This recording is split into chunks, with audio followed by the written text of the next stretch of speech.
क्या आपको पता है कि सैटेलाइट क्या होता है? सैटेलाइट का स्पीड कितना होता है? जैसे हम जानते हैं बच्चों, मून मतलब चांद जो अर्थ का एक नेचुरल सैटेलाइट है। आखिर मून जो अर्थ के चारों तरफ जो घूम रहा है वो कितने स्पीड से घूम रहा है? ठीक है। So hello everyone, in this video we are going to discuss orbital speed of satellites. इससे पहले कि हम स्पीड कैलकुलेट करें, मैं आपको कुछ सैटेलाइट्स के बारे में कुछ इंफॉर्मेशन देना चाहता हूं। तो बच्चों, सैटेलाइट्स क्या होते हैं? सैटेलाइट्स उन ऑब्जेक्ट्स को कहा जाता है जो किसी सेलेस्टियल बॉडी या प्लैनेट के चारों तरफ नेचुरली या आर्टिफिशियली रिवॉल्व करते हैं। जैसे बच्चों, मून जो है वो अर्थ का नेचुरल सैटेलाइट है, ठीक है। और हमारे चैप्टर ग्रेविटेशन में बच्चों हमें सैटेलाइट्स के बेसिकली दो टाइप्स के बारे में पढ़ने हैं। एक है जियो स्टेशनरी सैटेलाइट। ये वो सैटेलाइट्स होते हैं बच्चों जो अर्थ के चारों तरफ इक्वेटोरियल ऑर्बिट पे चक्कर लगाते हैं, मतलब जस्ट इक्वेटर के ऊपर। अगर कोई इंसान इन सैटेलाइट्स को देखेगा ना तो उनको लगेगा कि ये सैटेलाइट्स स्टेशनरी है, क्योंकि इनका वही स्पीड होता है जो अर्थ के रिवोल्यूशन का होता है। मतलब जिस स्पीड से अर्थ रोटेट कर रहा है वही स्पीड से जियो स्टेशनरी सैटेलाइट भी आगे बढ़ते रहते हैं। तो अगर कोई इंसान जियो स्टेशनरी सैटेलाइट्स को देखेगा तो उसको लगेगा कि ये सैटेलाइट रेस्ट पे है, स्टेशनरी है। दूसरा जो टाइप है ना बच्चों, वो है पोलर सैटेलाइट्स। ये ऐसे सैटेलाइट्स होते हैं जो पोल टू पोल अर्थ का रिवॉल्व करते रहते हैं। बट इन दिस वीडियो हम कैलकुलेट करने जा रहे हैं orbital speed of satellite. So welcome to MP science class बच्चों। आई होप आप अच्छे से पढ़ाई कर रहे होंगे, ऐसे ही पढ़ाई करें, और अगर कोई डाउट्स आता है तो जरूर कमेंट करें। तो बच्चों, जैसा कि हमने मान लिया कि ये अर्थ है, ठीक है, ये जो कैपिटल आर है ये अर्थ का रेडियस है, और एक सैटेलाइट है बच्चों जिसका मास है स्मॉल m। ये अर्थ के सरफेस से h हाइट पे रिवॉल्व कर रहा है, ठीक है।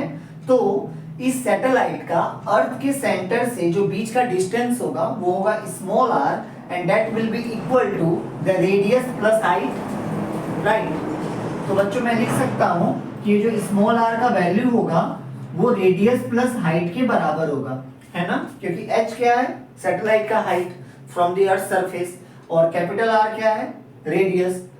तो टोटल डिस्टेंस कितना हो जाएगा बच्चों सेंटर से लेके सैटेलाइट के बीच का? That is capital R plus H, ठीक है। अब हम जानते हैं बच्चों, अगर कोई बॉडी किसी दूसरे बॉडी की तरफ चारों तरफ अगर रिवॉल्व करता है, मतलब अगर कोई बॉडी सर्कुलर मोशन करता है, किसी दूसरे बॉडी के चारों तरफ सर्कुलर मोशन करता है, तो सेंटर की तरफ एक फोर्स काम करता है जिसको हम सेंट्रीपिटल फोर्स कहते हैं। और according to third law of Newton of motion हम जानते हैं कि सिंगल फोर्स बच्चों एग्जिस्ट नहीं करता।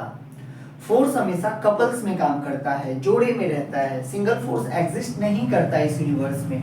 तो अगर कोई फोर्स सेंटर की तरफ काम कर रहा है, इसका मतलब एक ऐसा जरूर फोर्स होगा जो रेडियली आउटवर्ड काम कर रहा होगा उस बॉडी के सर्कुलर मोशन को बनाए रखने के लिए। आई एम अगेन रिपीटिंग बच्चों, ये बहुत इंपॉर्टेंट टॉपिक है, याद रखना। अगर कोई बॉडी किसी दूसरे बॉडी के चारों तरफ अगर सर्कुलर मोशन करता है ना, तो एक फोर्स सेंटर की तरफ काम करता है जिसको हम सेंट्रीपिटल फोर्स कहते हैं।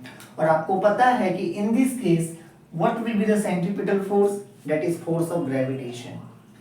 और सेंटर से ठीक रेडियली आउटवर्ड बाहर की तरफ एक फोर्स काम करेगा बच्चों जिसको हम बोलते हैं सेंट्रीफ्यूगल फोर्स। हालांकि एक सीडो फोर्स होता है, झूठा फोर्स। इसके बारे में हम काइनेमेटिक्स वाले चैप्टर में पढ़ेंगे।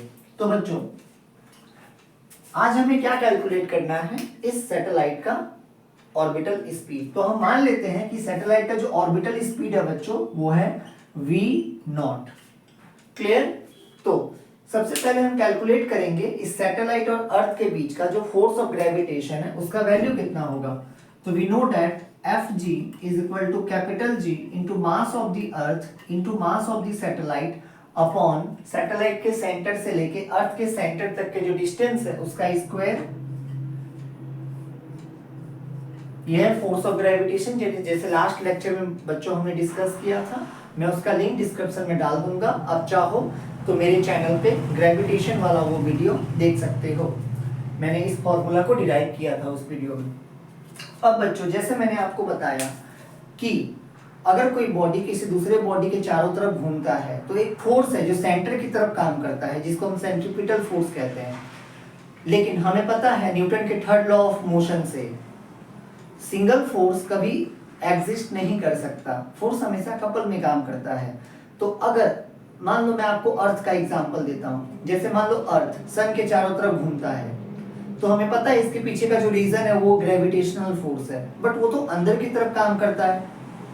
तो इस हिसाब से तो अर्थ को सन से आके टकरा जाना चाहिए, कोलैप्स करना चाहिए, बट ऐसा होता तो नहीं है। क्यों? क्योंकि बच्चों एक और फोर्स होता है जो ठीक आउटवर्ड काम करता है, मतलब अर्थ से ठीक बाहर की तरफ।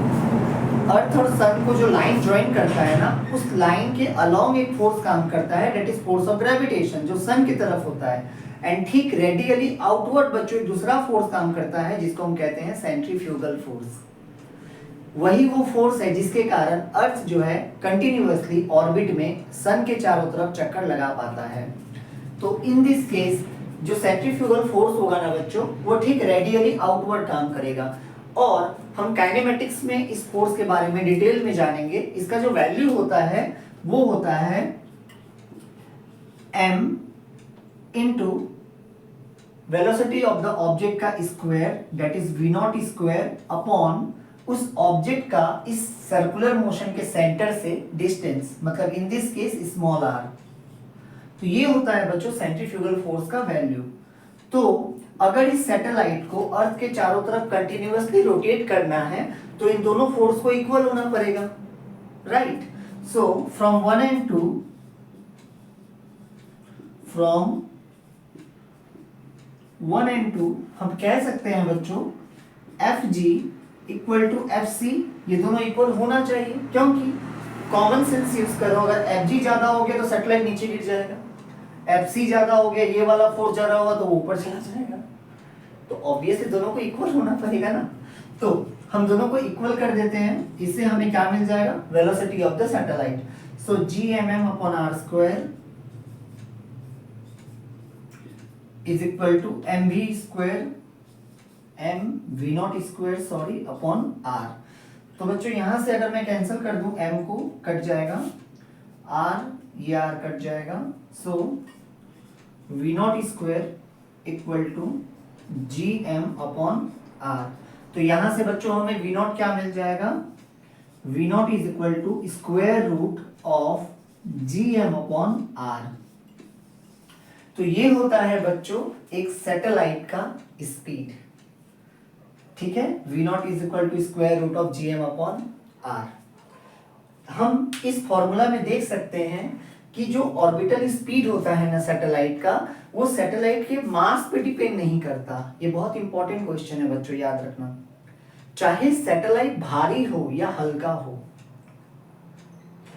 उसका स्पीड इस बात पे डिपेंड नहीं करेगा कि उसका मास कितना है, वो बस एक चीज पे डिपेंड करता है, दैट इज स्मॉल r। मतलब अगर कोई सैटेलाइट अर्थ के सेंटर से जितना ज्यादा दूर होगा उसका स्पीड उतना कम होगा। आप देख सकते हो ये दोनों इनवर्स रिलेशन में है, उल्टे रिलेशन में है, ठीक है? प्लस ये प्लैनेट के मास पे भी डिपेंड करता है, but we are talking about earth, so in this case m to be kept constant, right? And capital G जो है वो यूनिवर्सल ग्रेविटेशनल कांस्टेंट है, दोनों कांस्टेंट ही रहेगा। तो ये जो ओवरऑल ये जो डिपेंड करता है, इससे हमें ये सीखने को मिलता है बच्चों कि v0 varies inversely with square root of r। कहने का मतलब ये हो गया कि जो सैटेलाइट अर्थ के जितना करीब होगा ना, उसका स्पीड उतना ज्यादा होगा क्योंकि r कम होगा। और जो सैटेलाइट अर्थ के सेंटर से जितना ज्यादा होगा, इन द केस जितना ज्यादा दूर होगा अर्थ के सरफेस से भी आप बोल सकते हो, उसका स्पीड उतना कम होगा। यही रीजन है बच्चों कि जो प्लैनेट सन के जितना करीब है ना, उसका स्पीड ज्यादा है। अब प्लैनेट भी तो सन के रिस्पेक्ट में एक सैटेलाइट ही है, जिसको हम नेचुरल सैटेलाइट बोल सकते हैं। सो आई होप आपको समझ में आया होगा ये वीडियो, ठीक है? और आपके किताबों में एक और फॉर्मूला है जो मैं आपको बता दूं, यहीं से डिराइव हो जाता है वो, कैपिटल G एम को हम अगर सब्स्टिट्यूट कर दे बच्चों, हाँ, तो जैसा कि एक्सेलरेशन ड्यू टू ग्रेविटी वाला वीडियो में बच्चों हमने देखा था, जो स्मॉल जी का वैल्यू होता है वो होता है gm/r², राइट। तो यहाँ से हम gm को सब्स्टिट्यूट अगर कर दे तो दिस विल बी gr²।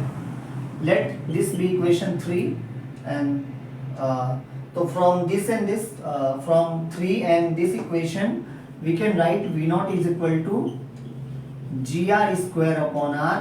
तो ये आ जाएगा बच्चों, r बाहर आ जाएगा, g/r। तो ये बच्चों दूसरा फॉर्मूला है ऑर्बिटल स्पीड का। सो अच्छे से पढ़ाई करते रहे। Thank you for watching.